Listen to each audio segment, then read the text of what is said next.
People in Hawaii often wonder why living in Hawaii is so expensive. This video provides an explanation of a coastal shipping law and describes how it contributes to the high cost of living for Hawaii residents. It also shows how the law creates challenges for people living in other ports not connected to the U.S., like Alaska, Guam, and Puerto Rico. Finally, it outlines a possible solution to the high shipping costs that have resulted in the suppression of economic growth for these areas.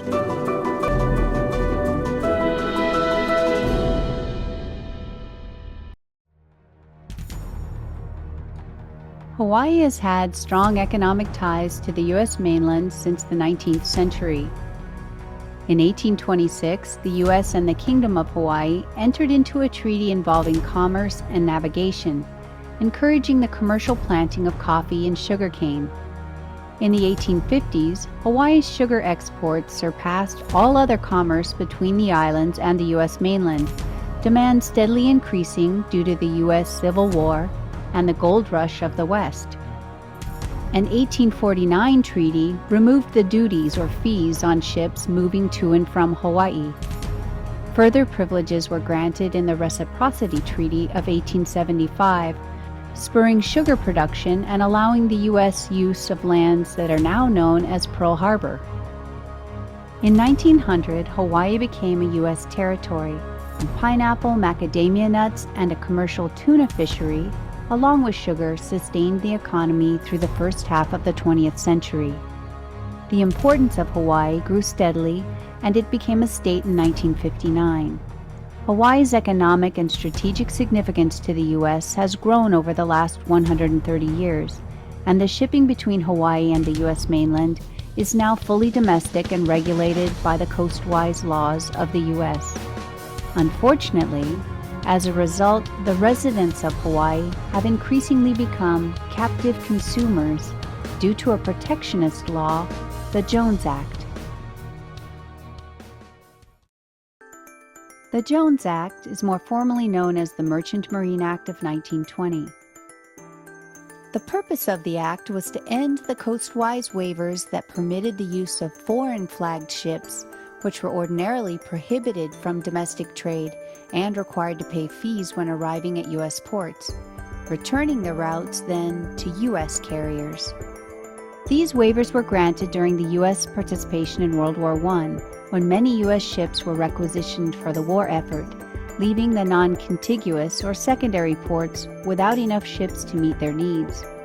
In addition, Section 27 of the Act, originally proposed by Washington State Senator Wesley Jones, was designed to cut out shipping competition from Canada for routes between the Northwest and Alaska, and to look out for U.S. security. There were three main goals of the Jones Act. First, it established the Merchant Marine, which was meant to ensure that the U.S. would have a fleet of ships that could carry domestic and foreign commerce to and from U.S. ports. Second, it established sea lift capacity. This meant that in times of war or emergency, the U.S. Navy could call upon these merchant ships to support it by carrying necessary supplies to U.S. positions. The third goal of the Jones Act was to maintain the shipbuilding and maintenance capacity of the U.S. In order to accomplish these three goals, the Act requires U.S. carriers, these are the companies that own and operate ships, to use only U.S. flagged or Jones Act ships to carry U.S. cargo among U.S. ports.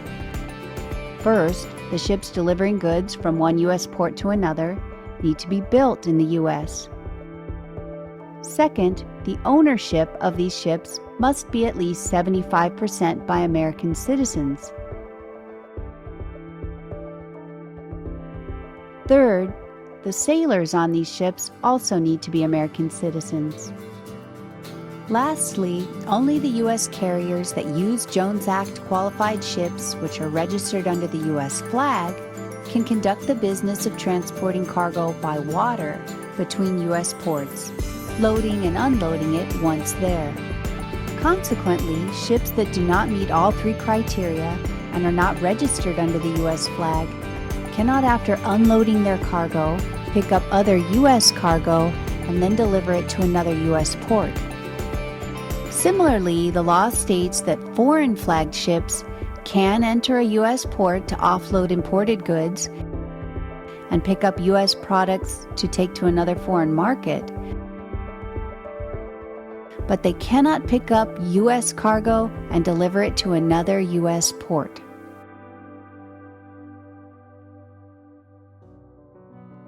While the goals of the Jones Act seem like good ideas, the consequences of the stipulations hurt the people of Hawaii. Specifically, the requirement in the Jones Act that the ships must be built in the U.S. serves to make the prices of goods much higher for smaller secondary ports like Hawaii.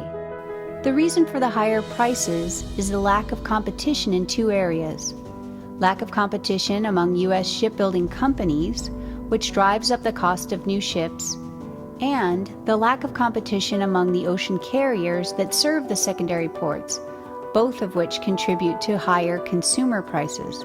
To gain some perspective on the lack of competition among U.S. shipyards, it makes sense to look at the same industry in other countries. Currently, Japan has the shipbuilding infrastructure to build approximately 300 or more large commercial vessels a year, not including those for its domestic use. South Korea produces the largest container ships in the world, and including China, the greatest producer, these three countries produce over 90% of the world's large vessels. In contrast, the U.S. shipyards only produce an average of 2 1,000 gross ton or larger ships a year. That's because there are only 7 U.S. shipyards capable of building vessels of this size. Of these, 4 build exclusively for the U.S. Department of Defense, leaving only 3 shipyards to build commercial vessels.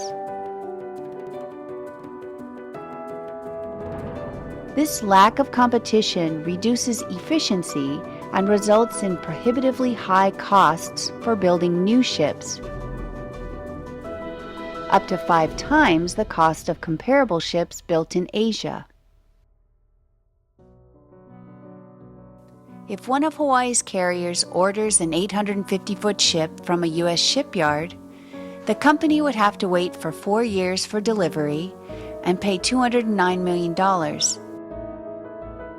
That means over the course of using this ship, the carrier must make up an additional $164 million that wouldn't have been necessary if the ship had come from Asia, costing only $45 to $50 million.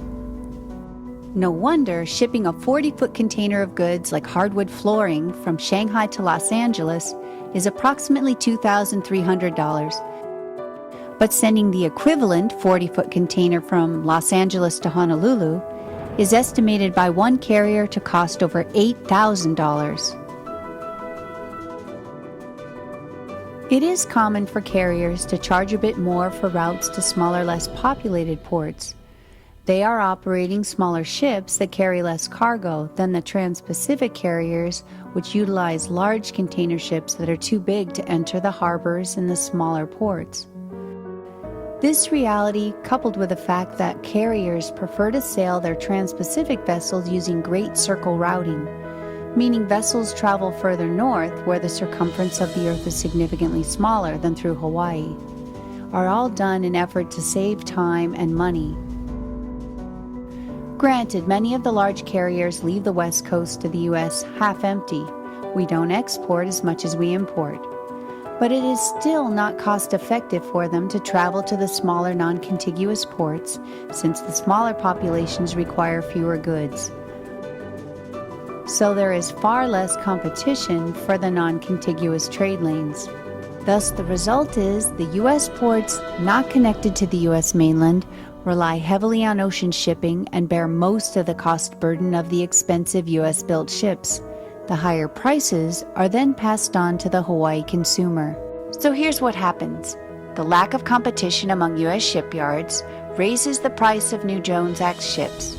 This means it's difficult for additional ocean carriers to buy a ship and come in and compete for for the business of shippers needing to move goods between the U.S. mainland and smaller secondary ports. Thus, the lack of competition, or threat of it, among carriers puts them in a position to charge higher prices in effort to recoup the higher cost of U.S.-built ships. The higher prices are then passed on to the Hawaii consumer. It should be noted that the populations together for the non-contiguous ports, Alaska, Hawaii, Guam, and Puerto Rico, make up only 2% of the U.S. population, yet they pay an overwhelming portion of the higher costs caused by the expensive ships. The impact on the cost of living for Hawaii residents is seen every day in the cost of food. In fact, the United States Department of Agriculture estimates the monthly cost of food for a family of 4 on food stamps is significantly higher in Hawaii when compared to the average of the other 48 states. A Hawaii family on food stamps requires $1,088 in assistance each month, while families on the mainland receive an average of $650. Also, the USDA estimates that Hawaii families on low-cost budgets pay $1,424 a month, mainland families $847. Families on moderate-cost budgets in Hawaii pay $1,710, mainland families $1,055.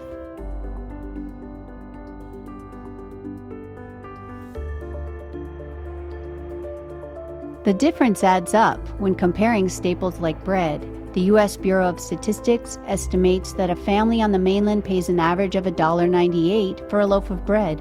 Hawaii, $4. On the mainland, cheddar cheese averages $5.57 per pound. Hawaii, $8. Potatoes on the mainland, 67 cents a pound. Hawaii, $2. The impact of higher shipping costs also shows up in the cost of Hawaii's electricity.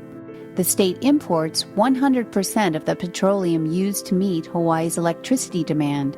The state imports both crude and refined petroleum products from Pacific Rim producers, Africa, Russia, South America, and the Middle East on readily available foreign-flag tanker ships. But it has limited shipping options to bring in U.S. products due to the scarcity and expense of the Jones Act tankers. In recognition of this, the governor's Hawaii State Refinery Task Force's final report of April 2014 recommended the state seek a Jones Act exemption, allowing foreign flag tankers in Hawaii in order to expand the supply of fuel sources at more competitive prices.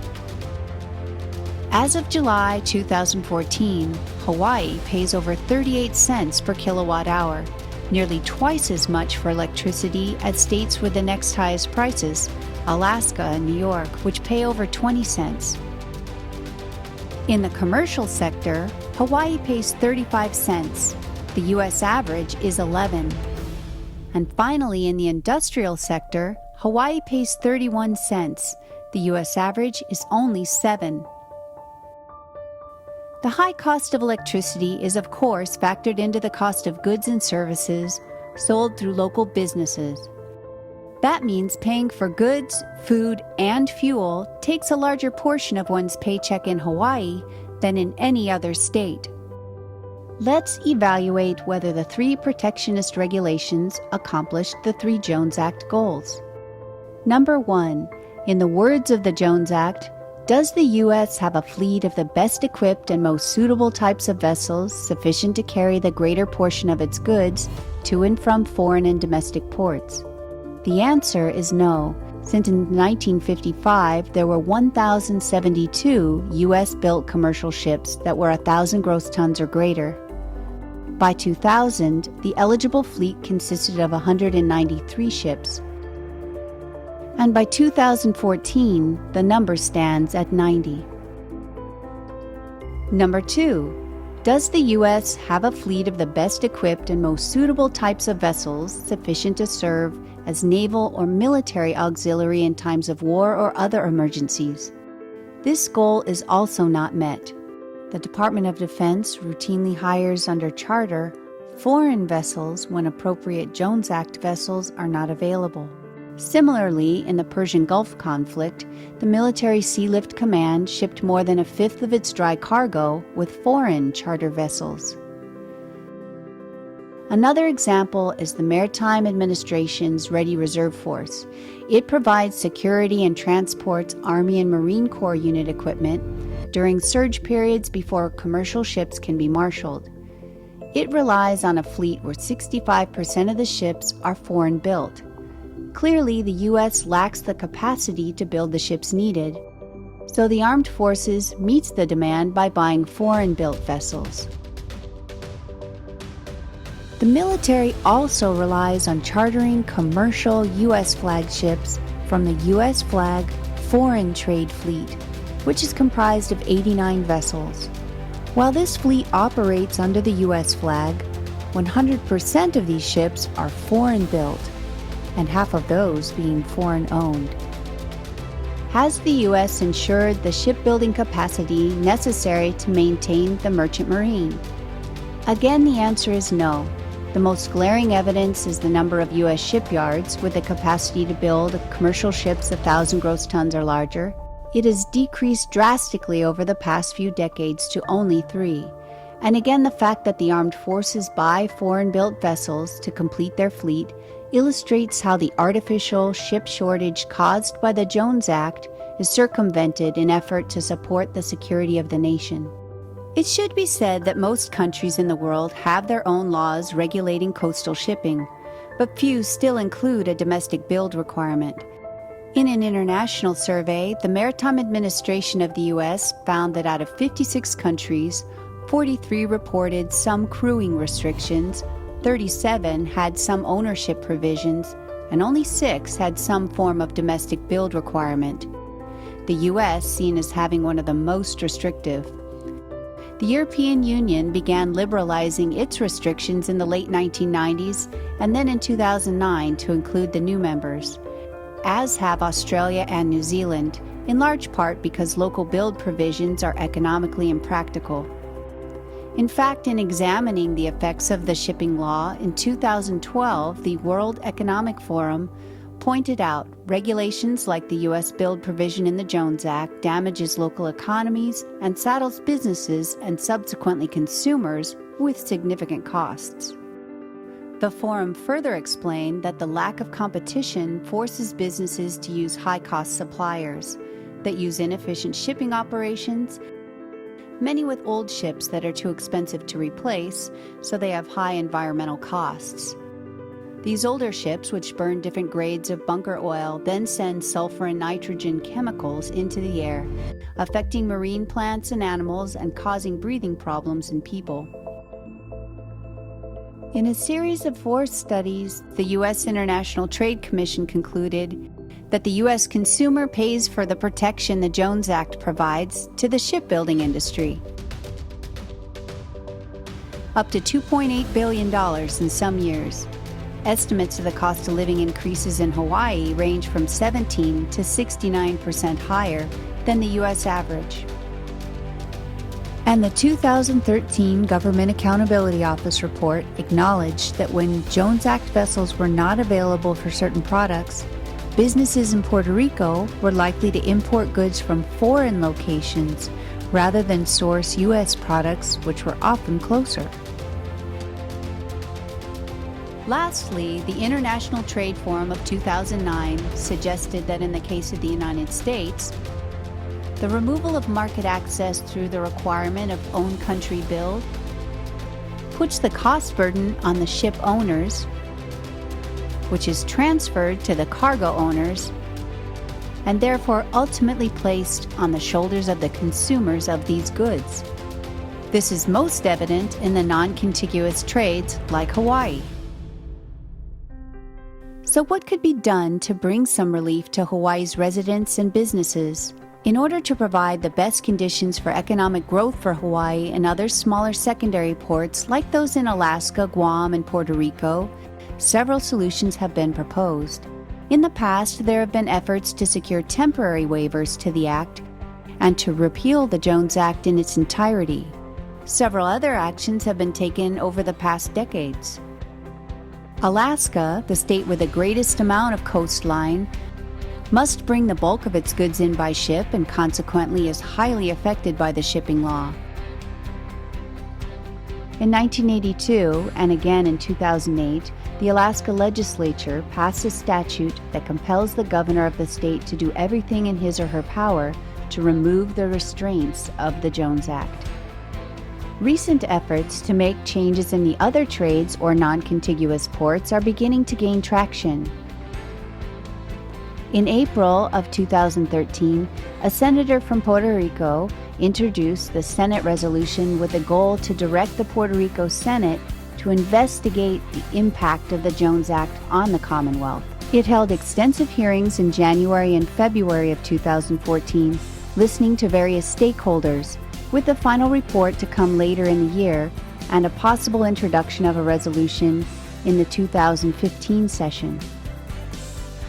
In April 2014, the legislature of Guam passed a bipartisan resolution calling on Guam's Democratic Congresswoman to introduce federal legislation exempting the non-contiguous jurisdictions of Alaska, Hawaii, and Puerto Rico from the U.S. build requirements of the Jones Act.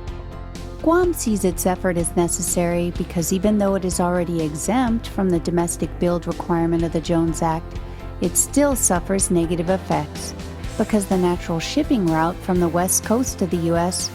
goes through Hawaii, requiring U.S.-built ships. Most recently, in a bipartisan effort, Hawaii legislators introduced resolutions during the 2013 and 14 sessions, each requesting the Hawaii congressional delegation introduce and Congress to enact federal legislation that would exempt the non-contiguous trades from the domestic build requirement of the Jones Act. Thus, the current goal for the non-contiguous trades, or ports, in Hawaii, Alaska, Guam, and Puerto Rico is to work together to seek a targeted exemption to the U.S. build provision of the Jones Act.